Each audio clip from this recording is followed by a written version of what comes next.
चलिए, last lecture में हम लोगों ने डिस्कस की थी ह्यूमन रिप्रोडक्शन की इंट्रोडक्शन, ठीक है, जिसमें हमने पूरा एक ओवरव्यू समझा था कैसे हमने ह्यूमन रिप्रोडक्शन चैप्टर को स्टार्ट करना है और इस चैप्टर के अंदर क्या क्या चीजें हम लोग समझे डिटेल। आज हम अपना पहला टॉपिक कंटिन्यू करेंगे ह्यूमन रिप्रोडक्शन का, that is male reproductive system. तो मेल रिप्रोडक्टिव सिस्टम की अगर हम बात करें तो उसमें दो तरह के ऑर्गन्स एसोसिएटेड है, एक प्राइमरी सेक्स ऑर्गन और दूसरा सेकेंडरी सेक्स ऑर्गन। अब ये प्राइमरी सेक्स ऑर्गन्स क्या होते हैं और सेकेंडरी सेक्स ऑर्गन्स क्या होते हैं, इनके बारे में जानते हो, साथ साथ में आप लोग नोट भी करते हो। तो सबसे पहले मेल रिप्रोडक्टिव सिस्टम, इसमें लिख लीजिए that it consist of number 1 that is primary sex organ। और जो primary sex organ male reproductive system के साथ एसोसिएटेड रहता है that is called as testis. उसे क्या कहेंगे? टेस्टिस। टेस्टिस हमेशा क्या रहते हैं? पेयर में रहते हैं। क्या होंगे? पेयर में प्रेजेंट होंगे और साथ ही साथ इनका मेन काम क्या होगा? स्पर्म्स को प्रोड्यूस करना। स्पर्म क्या है? Male gamete. और मेल गैमीट जो स्पर्म है उसे कौन प्रोड्यूस कर रहा है? टेस्टिस प्रोड्यूस कर रहा है। तो testis, the main function of this to produce sperm, जो स्पर्म्स को प्रोड्यूस। सेकंड जो मेल रिप्रोडक्टिव सिस्टम का जो पार्ट एसोसिएटेड रहेगा that is called as secondary sex organ. Secondary sex organ. जब हम मेल रिप्रोडक्टिव सिस्टम के कंप्लीट एक्सटर्नल स्ट्रक्चर को ड्रा करेंगे तब हम वहां पे इन सभी पार्ट्स को भी डिस्कस करेंगे। देखो, जो हमारे पास प्राइमरी सेक्स ऑर्गन्स हैं उसमें तो डायरेक्टली हमने बता दिया कि हमारे पास टेस्टिस है। सेकेंडरी सेक्स ऑर्गन को हम एक्सेसरी सेक्स ऑर्गन्स भी कहते हैं। एक्सेसरी का मतलब हो गया जो डायरेक्ट कोई भी रोल प्ले नहीं कर रहा है गैमेट फॉर्मेशन में, सिर्फ और सिर्फ किसकी मदद करेगा? टेस्टिस को सपोर्ट करेगा या गैमेट फॉर्मेशन में हमारे पास क्या करेगा? मदद करेगा। आइदर उसको कैरी करने में मदद करेगा या जो ग्लैंड्स की जो सिक्रीशन होगी उन डक्ट्स के थ्रू वो कैरी करके उस स्पर्म के साथ में मिक्स करेगा। तो सेकेंडरी सेक्स ऑर्गन को हम सेकंड नाम देते हैं, it is also called as accessory sex organ, हम लोग नाम। तो एक्सेसरी सेक्स ऑर्गन में डिफरेंट डिफरेंट पार्ट्स हमारे पास क्या आते हैं? एसोसिएटेड आते हैं। जिनमें एपिडाइडिमस, सेमिनल, वेसिकल, नोट कर लीजिए। It includes epididymis, number second that is seminal, vesicle। अब जैसे कि मैंने बताया कि इन पार्ट्स को हम क्या करेंगे? डिटेल में स्टडी करेंगे जब हम मेल और फीमेल रिप्रोडक्टिव सिस्टम को स्टडी करेंगे। सेमिनल वेसिकल के बाद में कॉर्पस ग्लैंड, प्रोस्टेट ग्लैंड्स और डक्ट्स हमारे पास एक्सेसरी सेक्स ऑर्गन के साथ जुड़े हैं। It also includes corpus gland, then prostate gland, and then ducts। तो ये सारी चीजें epididymis, seminal vesicle, corpus gland, prostate gland and duct, ये किसके अंदर आएंगी? हमारे पास सेकेंडरी सेक्स ऑर्गन्स के अंदर। देखो, दो तरह के डक्ट्स हमारे पास आएंगे, एक आएगा वासा डिफरेंशिया और दूसरा आएगा यूरिनोजेनिटल डक्ट। डक्ट्स में भी दो कैटेगरी हैं। Number 1 is vas deferentia, vas deferens, और दूसरा जो हमारे पास डक्ट है that is called as urinogenital duct. Urinogenital duct ये ऐसा डक्ट है जो मेल रिप्रोडक्टिव सिस्टम के अंदर कॉमन पैसेज रहेगी यूरिन और स्पर्म्स के फ्लो।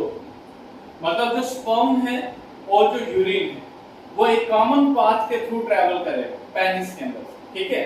और वो जो कॉमन पाथ होगा उस डक्ट को हम कहेंगे यूरिनोजेनाइटल डक्ट। डायग्रामेटिकली हम लोग इसकी लोकेशन भी समझेंगे कि कहां पे यूरिनोजेनाइटल डक्ट जो होता है वो प्रेजेंट होता है, क्योंकि ये यूरिनरी ब्लैडर और जो हमारे पास वासा डिफरेंशिया है उसके साथ में लिंक रहे।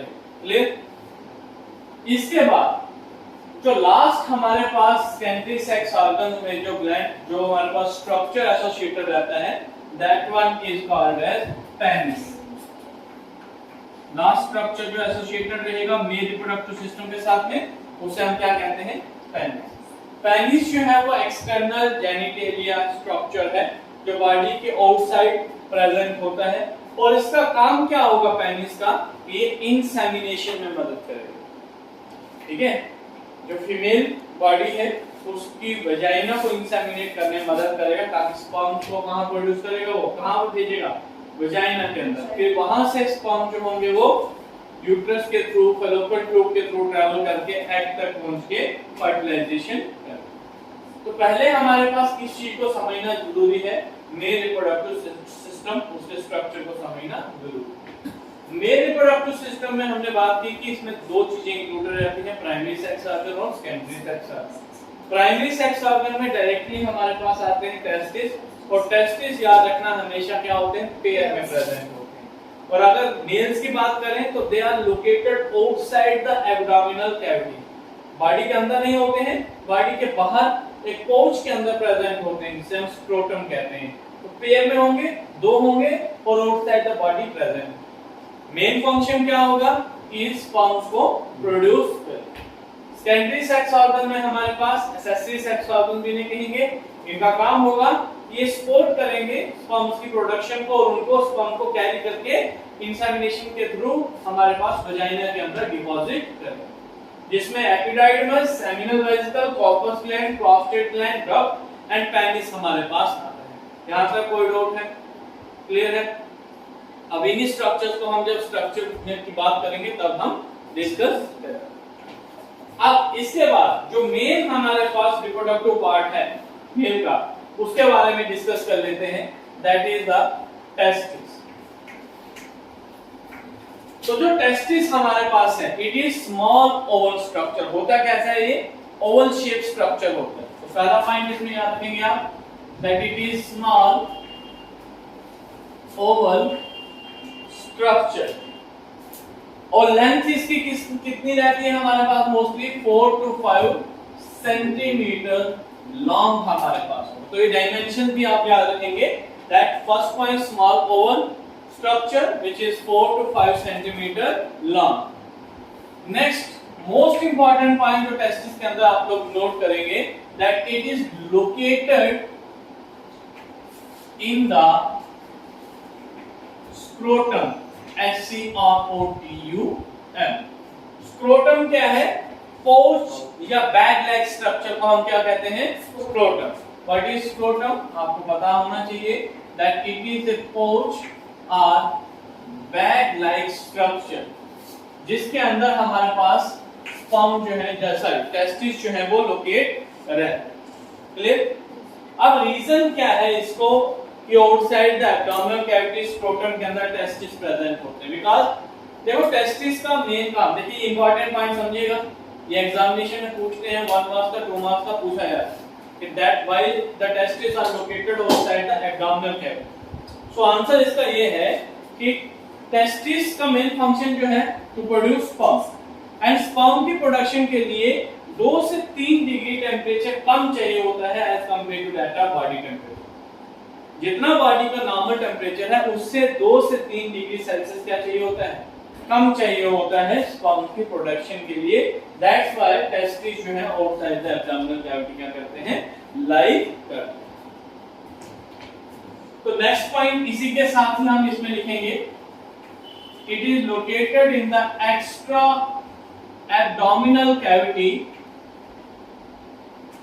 एक्स्ट्रा एब्डोमिनल कैविटी, लोकेशन है इसकी, it is located in the extra abdominal cavity for the production of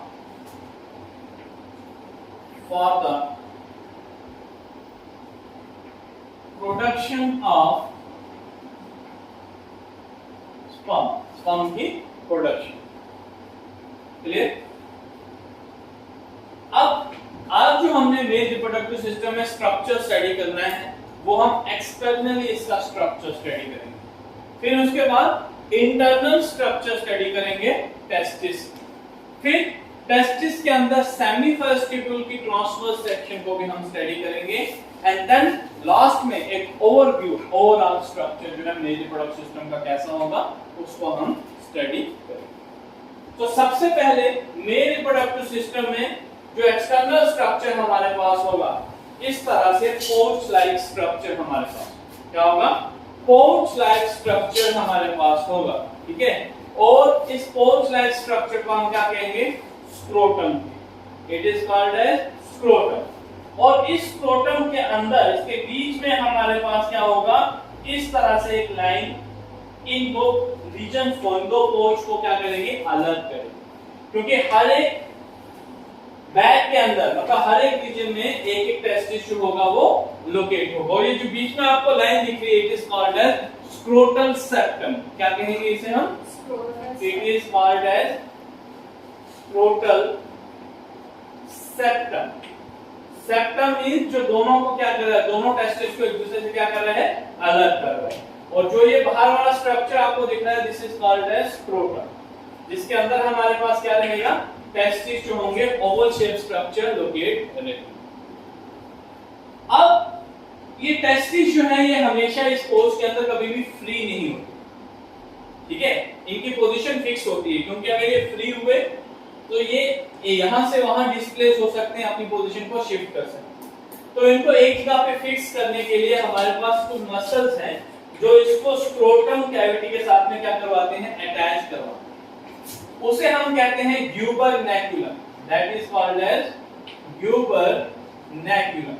याद रखिएगा, ग्यूबरनैक्युलम हमारे पास क्या है, it fixes the testis in the scrotal sac, it help in the fixes of testis in the scrotal sac। यहां तक clear है? इस ग्यूबरनैक्युलम की मदद से ये क्या रहते हैं, फिक्स हमारे पास रहते हैं। अब इसके साथ साथ इस स्क्रोटम के अंदर एक फ्लूइड भी प्रेजेंट हमारे पास होगा, क्या प्रेजेंट होगा, फ्लूइड भी प्रेजेंट हो। उस फ्लूइड को हम वैजाइनल सीलोम फ्लूइड कहेंगे। और उस फ्लूइड का काम क्या होगा, उस फ्लूइड बेसिकली हाइड्रोसील, ठीक है, उससे फिल्ड रहेगा, जो मोस्टली शॉक के टाइम पे या एक्सीडेंट के टाइम पे शॉक एब्जॉर्बर का काम करेगा और टेस्टिस को डैमेज होने नहीं दे, ठीक है। तो दिस फ्लूइड जो ये कैविटी अंदर आ रही है इसे हम वैजाइनल सीलोम कैविटी कहेंगे, vaginal coelom which is filled with hydrocele, एक फ्लूइड लाइक सब्सटेंस है, उसके साथ में क्या रहेगा, ये फिल्ड रहेगा। Is it clear?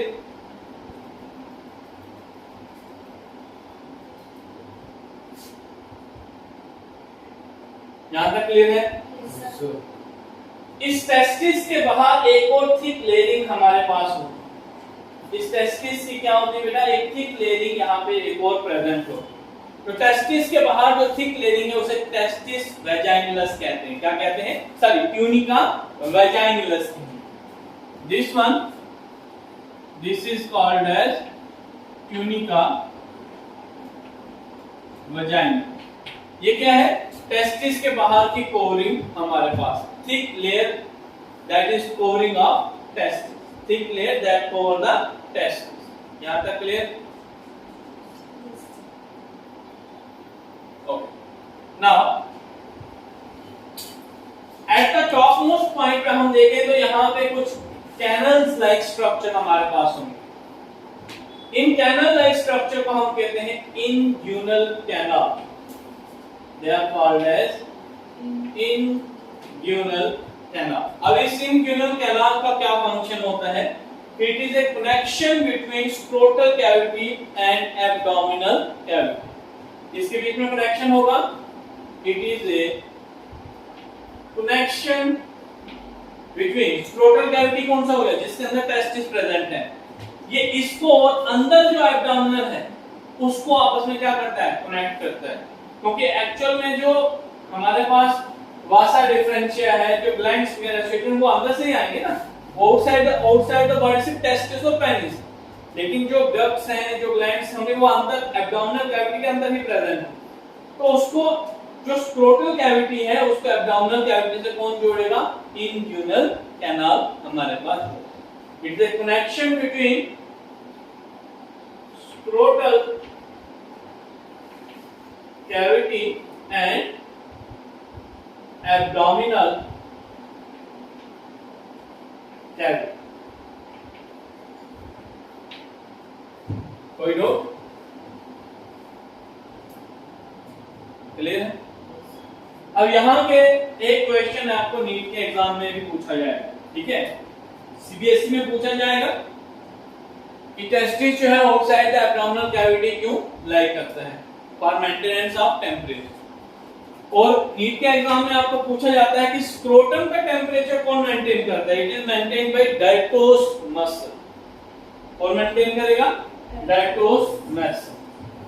So the temperature of scrotum, it is maintained by DERTOS, DERTOS muscle। ये पॉइंट इंपॉर्टेंटली आप लोग नीट के लिए भी याद रखें। क्लियर? समझ आ गई बात कितनी? अब हमने क्या करना है? ये जो टेस्टिस यहाँ पे मैंने बनाया है इस कैविटी के अंदर, अभी तो मैं सिर्फ पोजीशन के थ्रू बताने की कोशिश कर रहा हूँ कि एक पाउच लाइक स्ट्रक्चर होगा जो बाहर हमारे पास एब्डोमिनल कैविटी में प्रेजेंट होगा। इस तरीके से उसके अंदर क्या होंगे? टेस्टिस प्रेजेंट होंगे एक्सटर्नली। लेकिन जब हम इंटरनल की बात करेंगे तो वहां पे एक टेस्टिस को बाहर निकाल के उसके इंटरनल स्ट्रक्चर को हम लोग स्टडी करेंगे डिटेल में। समझ आएगी बात? तो एक ओवरव्यू जल्दी से देख लेते हैं कि इस टॉपिक के अंदर हमने क्या चीज पढ़ी। मेल रिप्रोडक्टिव सिस्टम के अंदर सबसे पहले हमने पढ़ा that it comprises of primary sex organ and secondary sex organ. Primary sex organ में मोस्टली टेस्टिस रहता है जिसका काम होता है स्पर्म्स को प्रोड्यूस करना। सेकेंडरी सेक्स ऑर्गन में वो सारे ग्लैंड्स या वो सारे हमारे पास डक्ट एसोसिएटेड रहते हैं जो स्पर्म्स की प्रोडक्शन में और उसकी ट्रांसपोर्टेशन में इन्वॉल्व रहेंगे, जिनमें एपिडाइडिमस, वासा डिफरेंशिया, हमारे पास कॉर्पस ग्लैंड्स होंगे, प्रोस्टेट ग्लैंड हमारे पास होगा, पेनिस हमारे पास रहेगा और डक्ट हमारे पास रहेगा। एक इंपॉर्टेंट डक्ट की हमने बात की यहाँ पे यूरिनोजेनिटल डक्ट। क्यों इसे यूरिनोजेनिटल? जेनिटल मींस जो गैमेट्स को ट्रांसपोर्ट करेगा, यूरिनो मींस जो यूरिन की ट्रांसपोर्टेशन करेगा। तो ये क्या कॉमन है जो यूरिन को भी और हमारे पास स्पर्म की भी ट्रांसपोर्टेशन करता है, तो इसलिए इसे यूरिनोजेनिटल डक्ट का नाम हम लोग देते हैं। अब उसके बाद एक एक्सटर्नल स्ट्रक्चर हमने बताने की कोशिश की जिसमें हम ओवरव्यू बता रहे हैं कि टेस्टिस किस तरह से इस स्क्रोटम के अंदर प्रेजेंट होंगे ह्यूमन बीइंग में, मेल के अंदर। तो हमने बाहर से क्या बनाया? एक पोस्टल स्ट्रक्चर बनाया। अब इस पोस्ट की पार्टीशन है जिससे ये दो टेस्टिस को अलग कर रहा है। जो पार्टीशन आ रही that is called as scrotum septum, जिसके हर एक सेप्टम के अंदर क्या होगा? एक एक टेस्टिस जो होगा वो लोकेट होगा और टेस्टिस की पोजीशन फिक्स कौन करेगा? This gubernaculum. Is it clear? जो इसको इस स्क्रोटल कैविटी के साथ जोड़ के रखेगा। साथ ही यहाँ पे वजाइनल फ्लूइड, एक फ्लूइड भी फील्ड रहेगा जिसे हम हाइड्रोसिल कहेंगे, जो at the time of accident या जो भी शॉक एब्जॉर्बर के काम पे काम करता है। टेस्टिस के बाहर एक थिक लेयरिंग और भी प्रेजेंट होती है उसकी खुद की, जो उसके प्रोटेक्शन का काम करती है। तो टेस्टिस के बाहर की थिक लेयरिंग को हम ट्यूनिका वजाइनलस कहते हैं। क्या कहते हैं? Tunica vaginalis. And then of the upper end यहाँ पे कैनाल भी प्रेजेंट होगी जो इस टेस्टिस के स्क्रोटल कैविटी, टेस्टिस स्पर्म का बनाएगा, अंदर बनाएगा, ठीक है। लेकिन जो एब्डोमिनल कैविटी के अंदर जो बाकी ऑर्गन्स या जो ग्लैंड्स प्रेजेंट हैं उनके साथ में कौन सी कैनाल जोड़ेगी? इंग्यूइनल कैनाल। तो it is a connecting link between scrotal cavity and abdominal cavity. Testis के बारे में कुछ चीजें याद रखना। Small structure 4 to 5 centimeter long, located in the scrotum, which is a pore-like structure, and extra abdominal cavity for the production of sperm. And NEET के लिए which muscle is responsible for maintaining the temperature of scrotum? That is called as the Dartos muscle. यहाँ तक कोई दिक्कत कोई परेशानी अगर किसी को है तो पूछ सकते। क्लियर है? ठीक है, इसको आप नोट कर लीजिए।